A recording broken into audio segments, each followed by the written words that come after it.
She was born in Egypt and immigrated to Canada when she was only 4 months old.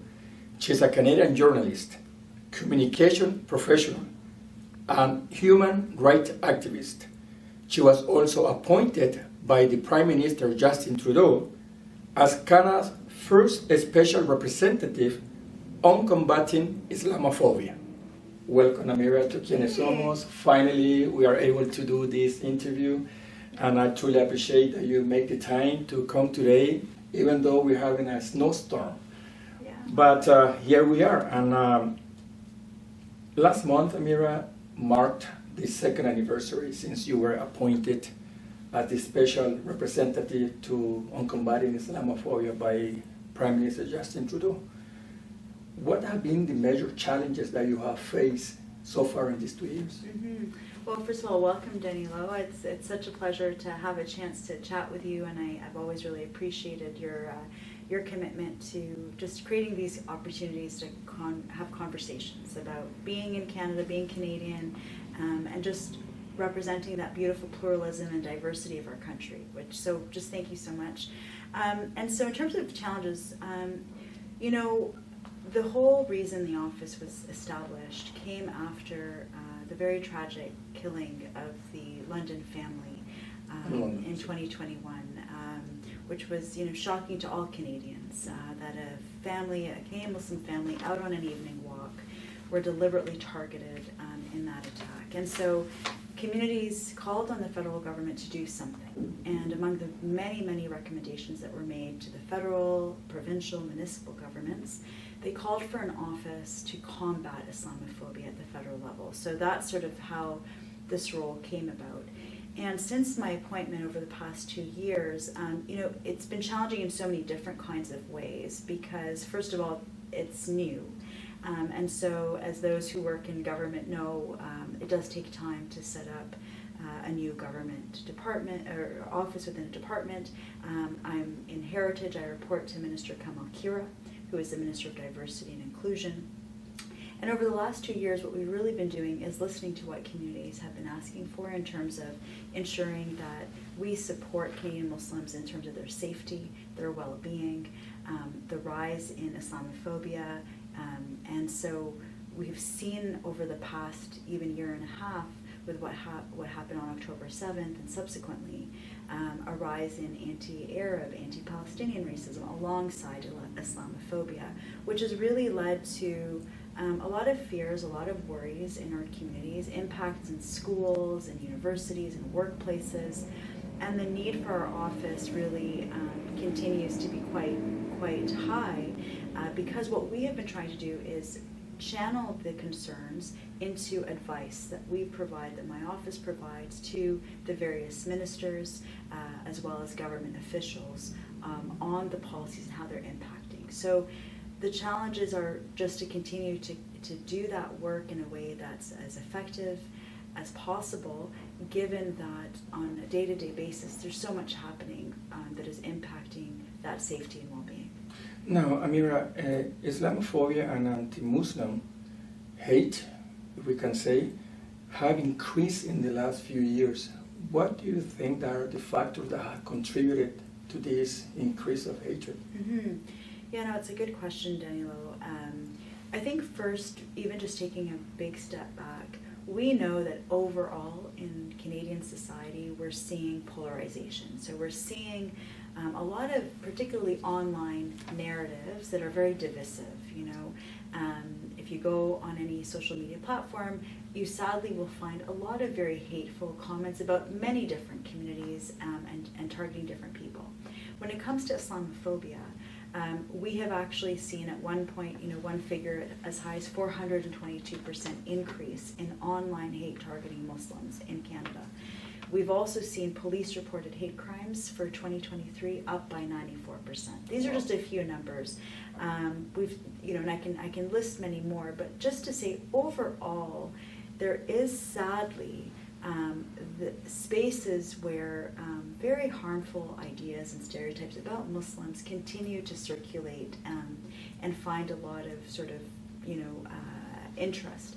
And so for all of us, not just Canadian Muslims, but our allies and other communities, our responsibility becomes that much more great to ensure that we are countering misinformation and disinformation with accurate information, one of the reasons why I was happy to have this conversation, but also to talk about how the vast majority of Canadians are very tolerant and actually very peaceful and want to get to know their neighbors and their colleagues.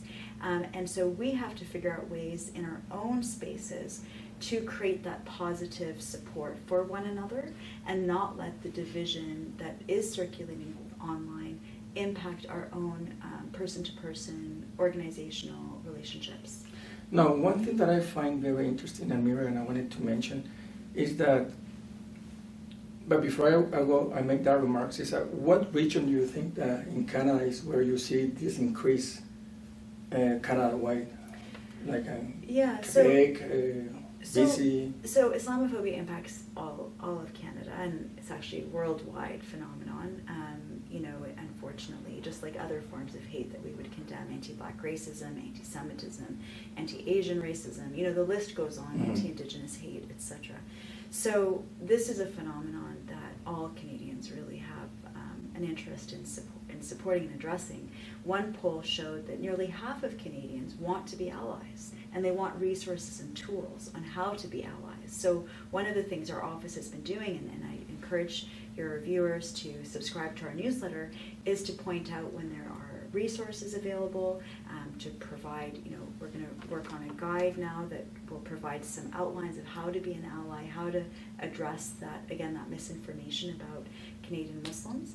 And so that's really the good news that gets missed in all of this, is that there's so many Canadians of all sorts of backgrounds who are very distressed by any form of hate and division in our society, because it impacts not just the community targeted, but it impacts all of us. It creates challenges to social cohesion in the sense of community that we all want to belong, we want to raise our kids in. So just to say that hate is right across Canada against many communities, and therefore all Canadians really need to continue to engage on it. The reason I ask you that is because I found interesting is that Prime Minister Justin Trudeau appointed you with that special position, I would say. But at the same time, in Quebec, Premier Legault is using the notwithstanding clause to enforce these discriminatory laws, such Bill 21, which has targeted the Muslim community. But at the same time, Justin Trudeau has stood, I would say, outside and allow all these discriminatory law, like such Bill 21, to be enforced. And Muslim women have been affected. So to clarify and sort of help understand the situation. So first of all, in terms of Law 21, the impact is on all religious minority communities in Quebec, or any religious community who, among their community members who may want to wear, whether it's a hijab, whether it's a kippah for the Jewish community in Quebec, or a turban for the Sikh community, any religious piece of clothing is impacted by this law, which prevents people from teaching or working in justice or law enforcement, various professions. And certainly you're right, the Quebec government has used the notwithstanding clause to override the Charter of Rights and Freedoms, which really all of us deserve to feel protected by. And so the case now has gone to the Supreme Court of Canada. The Supreme Court of Canada has now given leave that it will hear the case, and the federal government had always said that it would be an intervener in the case, it would be involved in the case to defend the Charter of Rights and Freedoms, because now it's really a national issue about, Canadians' human rights. And so I think that point has been consistent, and I'm very pleased to see that the federal government is intervening. And you're absolutely right, Danilo, the impact on religious minorities in Quebec, including Quebec Muslim women, is very, very significant. We know through various polls and surveys and research that it is impacting on the sense of safety and well-being of Quebec religious communities, including, again, Quebec Muslim women. It's impacted their ability to properly integrate, to fulfill their economic needs and work within different, not only the professions targeted, but even more broadly in the society, because it's, it sends a message about the hijab and religious clothing.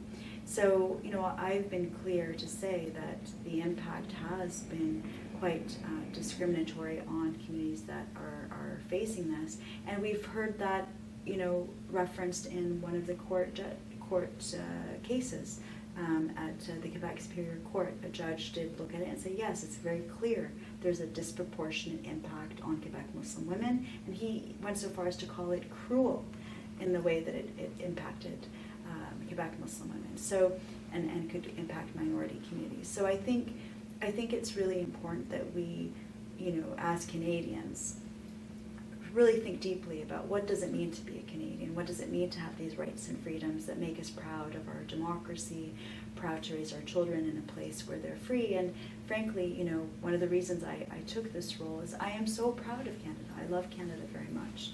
And I think that our freedoms, our human rights are to be cherished and to be protected. I agree with you 100% in that remarks. Now, my last question, Amira, is you were appointed by Prime Minister Justin Trudeau, and according to the polls, there is a likely that, or a potential that Pierre Poilievre may be elected the next Prime Minister of Canada in the upcoming elections. With that regards, what do you think? The question is, what are your expectations if Pierre Poilievre is elected the next Prime Minister when it comes about supporting your office or your appointment from him and the Conservative Party? So Canadians right across the country have seen, sadly, the deadly impacts of Islamophobia. Not only, our London family that I mentioned at the outset of our interview. And the mosque in the Quebec City Mosque. Last month was 8 years, I believe? 8 years, yeah. That's exactly right, Danilo. So we have seen the deadly impacts of Islamophobia in our country. In fact, Canada leads in G7 countries of deadly attacks targeting Muslims. So this is not a partisan issue. This is a Canadian issue. It's a Canadian challenge. And my role is an independent advisor, and it's a nonpartisan role. It's not a political role. And so I will continue to fulfill my mandate and work for all Canadians to ensure that we, as I said, uphold the principles of what it means to live in a country as diverse, as pluralistic as Canada. And certainly what I've been hearing from Canadian Muslims as well as our allies and other communities is the work is critical and urgent and continues to be so. And I will continue to do all I can with my team and with government officials and everyone who cares about preserving and maintaining a safe Canada for everyone. Yeah, I always say the same thing, that regardless of who the Prime Minister is or what party might be in power, they should be able, or they must protect, defend, and preserve all our rights and freedom. That's right. Now, before we go, I would like to see if you'd like to send a message to Canadians and the Muslim community in Canada. Oh, well, I just want to thank everyone who continues to advocate for the rights of all people in Canada. It is definitely a difficult time for a lot of people, so we're dealing with so many challenges. And our kids, I go back to my own kids, they have now seen, as I said, tragic attacks on mosques, on a family walking in their neighborhoods. That's not the Canada I grew up in, and it's sad to me that our kids are growing up in a society where that is now more of a possibility than I ever would have imagined as a young child. And so I really think about our kids, what is the legacy that we're creating for them? What do we have to stand for? And simply that we cannot take our rights and freedoms for granted. We cannot take tolerance for granted. We really do have to work together for our shared values. And just like you, Danilo, you said, before we even started the interview, that this matters to you because every single person in this country matters to you, regardless of their religion or background or ethnicity. We're all in this together, and 100%, I couldn't have said it more beautifully than that. So just for your viewers and those watching, we can't be passive, we have to be active. We have to be active agents for change and progress and for shared social values together. Thank you once again, Amira, for joining us today, and I hope that your goals or vision that you wish to achieve with your position is accomplished. Thank you. And before you go, before I forget, I want to say thank you to Esmaya. You know Esmaya, our friend Esmaya. That's right. She was Esmaya, she was that's the right. bridge She for was. me to be able to get in was. touch with you, A and big I want to say shout-out. thank you for her to get me in touch with you Wonderful. and make this interview possible. Thank you. Thanks so Well, much. best wishes and blessing and prosperity for you and your family. Thank you too, Daniela. Thank you. Thank you again. All right.